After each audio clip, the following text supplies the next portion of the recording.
At the corner of Bow and Arrow in Cambridge, I am surprised by the lack of shattered bottles. No blood stain near the cold stone steps, no faggot thawed in the air upon my return like a delicate Vatican artifact. No sign that anything has ever happened here. This makes sense. Our cities do not hold on as tightly as we do. In this way, they are built to forget.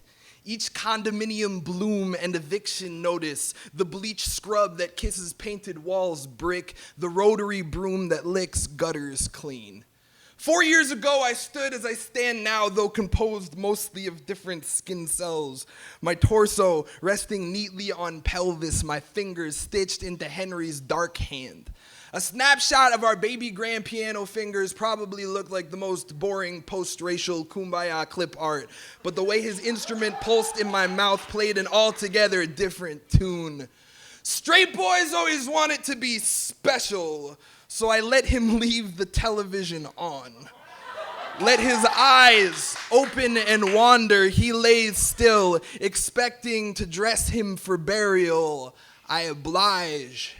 After, I am the dog he walks to the corner, the rabid thing he must set free. Diamonds ring his ear as he unbuckles my collar and kisses me with a rifle behind the barn. At the corner of Bow and Arrow in Cambridge, he left me for his apartment when they came with their bottles. Words curled out the tiny glass mouths. The exhaust from steamships that run on burnt flesh. Footsteps rang like fresh white sneakers floating in deep water, calling out that most wicked a Eucharist, misogyny without the blaspheme of reproduction. Just come, just Bacchus, just Jim Crow, all still in the blood. This city does not forget all things equally. There was a storm of fists, a bottle that flew apart at my elbow, my body, a bent inkwell leaking my name onto that sidewalk 4 years ago.